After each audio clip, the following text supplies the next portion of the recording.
Hello friends, എല്ലാവർക്കും നമസ്കാരം. ഇന്ന് ഞാൻ നിങ്ങളോട്ട് ഷെയർ ചെയ്യുന്നത് ഒരു എഗ് 65ൻ്റെ റെസിപ്പിയാണ്. ഒരു സ്നാക്കായോ സ്റ്റാർട്ടറൊക്കെ ആയിട്ട് നമുക്ക് വളരെ ഈസി ആയിട്ട് ഉണ്ടാക്കാൻ പറ്റുന്ന റെസിപ്പിയാണ്. അപ്പോൾ എന്തായാലും നിങ്ങളൊന്ന് ട്രൈ ചെയ്ത് നോക്കുക. ട്രൈ ചെയ്ത് നോക്കി നിങ്ങളുടെ അഭിപ്രായം കമൻറ്റ് ബോക്സിൽ ഇടാൻ മറക്കരുത്. നിങ്ങളുടെ ഫ്രണ്ട്സായിട്ടൊക്കെ ഷെയർ ചെയ്യാം. നമ്മുടെ ചാനൽ ആദ്യമായി കാണുന്നവരാണെങ്കിൽ ഒന്ന് സബ്സ്ക്രൈബ് ചെയ്യാനും അതിനടുത്തുള്ള ബെല്ലൈക്കൻ ക്ലിക്ക് ചെയ്യാനും മറക്കരുത്. എന്നാൽ മാത്രമേ ഞാൻ ഇന്ന് വീഡിയോസിൻ്റെ നോട്ടിഫിക്കേഷനൊക്കെ നിങ്ങൾക്ക് കിട്ടിയുള്ളൂ. അപ്പോൾ നമുക്ക് എഗ് 65 ഉണ്ടാക്കാൻ തുടങ്ങാം.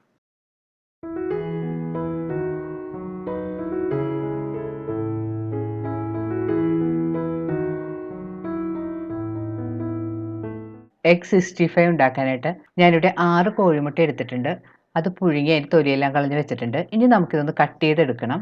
മുട്ട രണ്ടായിട്ട് കട്ട് ചെയ്തെടുത്തതിന് ശേഷം അതിൻ്റെ ഉള്ളിലെ മഞ്ഞക്കരു മാറ്റിക്കളയണം. നമുക്കിത് ഉണ്ടാക്കാനായിട്ട് മുട്ടയുടെ മഞ്ഞ ഉപയോഗിക്കേണ്ട ആവശ്യമില്ല, മുട്ടവെള്ളം മാത്രം മതി.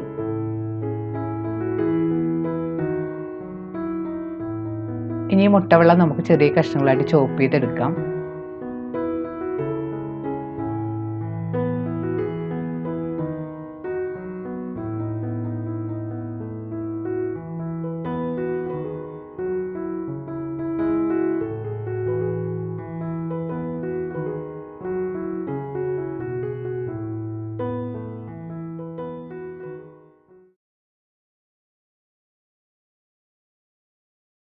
ഇപ്പോൾ മുട്ടയുടെ വെള്ളയെല്ലാം ചെറിയ കഷ്ണങ്ങളായിട്ട് ചോപ്പ് ചെയ്തെടുത്തിട്ടുണ്ട്.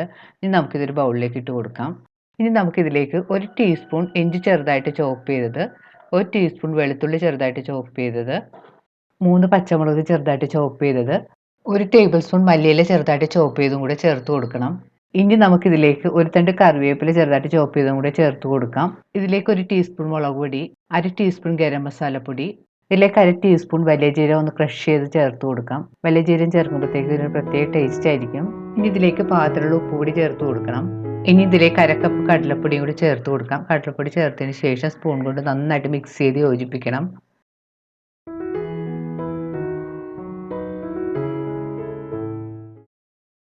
ഇനി ഒരു ബൗളിലേക്ക് നമുക്കൊരു കോഴിമുട്ട പൊട്ടിച്ചിട്ട് കൊടുക്കാം. അതിന് ശേഷം ഇത് നന്നായിട്ട് അടിച്ചെടുക്കണം.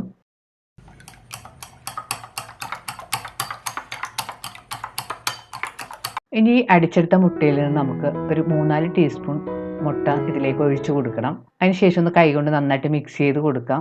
ഒരു മുട്ട മുഴുവനും ചേർക്കേണ്ട ആവശ്യമില്ല, ഒരു 3-4 ടീസ്പൂൺ മുട്ട ചേർത്ത് കൊടുത്താൽ മതിയാകും. ഈ കൈകൊണ്ട് നന്നായിട്ട് മിക്സ് ചെയ്ത് യോജിപ്പിക്കണം. നമുക്ക് കൈകൊണ്ട് ചെറിയ ഉരുളകളായിട്ട് ഉരുട്ടിയെടുക്കാൻ പാകത്തിന് വേണം മിക്സ് ചെയ്തെടുക്കാനായിട്ട്.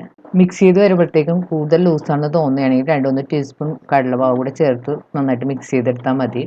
ഇപ്പോൾ മുട്ടയിൽ കാണുന്ന പോലെ നന്നായിട്ട് മിക്സ് ചെയ്തെടുത്തിട്ടുണ്ട്. നമ്മൾ കൈ കൊണ്ട് ഇതുപോലെ ഉരുട്ടിയെടുക്കുമ്പോഴത്തേക്കും ചെറിയ ഉരുളകളായിട്ട് എടുക്കാൻ പറ്റിയ പാകത്തിന് വേണം മിക്സ് ചെയ്തെടുക്കാനായിട്ട്. കൂടുതൽ ലൂസ് വല്ല, എന്നാൽ കൂടുതൽ ടൈറ്റും അല്ലാത്തൊരു പാകത്തിൽ വേണം നമ്മളിത് മിക്സ് ചെയ്തെടുക്കാനായിട്ട്. ഇനി നമുക്കിത് വറുത്തെടുക്കാം. ഇത് വറുത്തെടുക്കാനായിട്ട് ഞാനിവിടെ ഒരു പാനിൽ എണ്ണ ചൂടാക്കാൻ വെച്ചിട്ടുണ്ട്. ഇനി ചൂടായ എണ്ണയിലേക്ക് റെഡിയാക്കി വെച്ചിരിക്കുന്ന മുട്ട മിക്സിൽ നിന്ന് കുറേശ്ശെ എടുത്ത് ചെറിയ ഉരുളകളാക്കി ഉരുട്ടി എണ്ണയിലേക്ക് ഇട്ട് കൊടുക്കണം.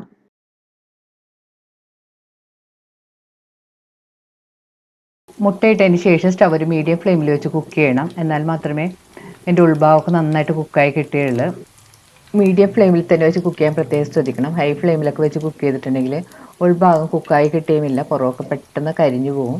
അതുപോലെ തന്നെ മുട്ടവെള്ളം പെട്ടെന്ന് ഹാർഡായി പോകാനും ചാൻസ് ഉണ്ട്.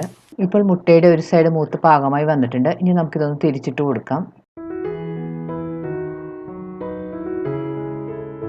ഇപ്പോൾ മുട്ടയുടെ 2 സൈഡ് മൂത്ത് ചെറിയൊരു ബ്രൗൺ കളറായി തുടങ്ങിയിട്ടുണ്ട്. ഇനി നമുക്കിത് എണ്ണയിൽ നിന്ന് കോരി മാറ്റാം. പ്രത്യേകം ശ്രദ്ധിക്കുക, അതിൻ്റെ പുറമൊക്കെ ക്രിസ്പി ആയിട്ട് വന്നാൽ മതി. കൂടുതൽ മൂത്ത് പോരുത്. കൂടുതൽ മൂത്ത് പോയിട്ടുണ്ടെങ്കിൽ മുട്ടവെള്ളം ഭയങ്കര ഹാർഡായി പോകും. ബാക്കിയുള്ള മുട്ടയും നമുക്ക് ഇതുപോലെ തന്നെ വറുത്തെടുക്കാം.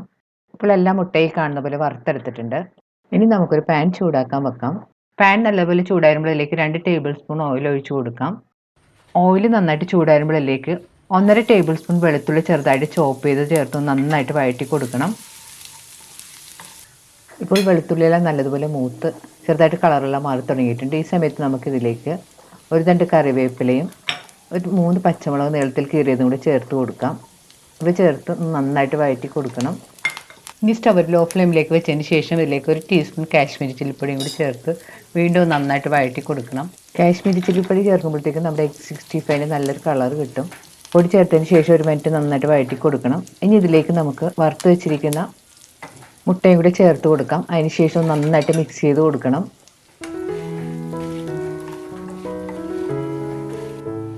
നല്ലതുപോലെ മിക്സ് ചെയ്തെടുത്തതിന് ശേഷം ഇതിലേക്ക് ഒരു 3 ടേബിൾ സ്പൂൺ ടൊമാറ്റോ സോസും കൂടെ ചേർത്ത് കൊടുക്കാം. സോസെല്ലാം നമ്മുടെ ടേസ്റ്റിൻ്റെ പാകത്തിനനുസരിച്ച് ചേർത്ത് കൊടുക്കാം കേട്ടോ. ഇനി 2 മിനിറ്റ് നന്നായിട്ട് മിക്സ് ചെയ്ത് യോജിപ്പിക്കാം. ടേസ്റ്റ് ചെയ്ത് നോക്കിയിട്ട് സോസ് ആവശ്യമുണ്ടെങ്കിൽ ചേർത്ത് കൊടുക്കാം.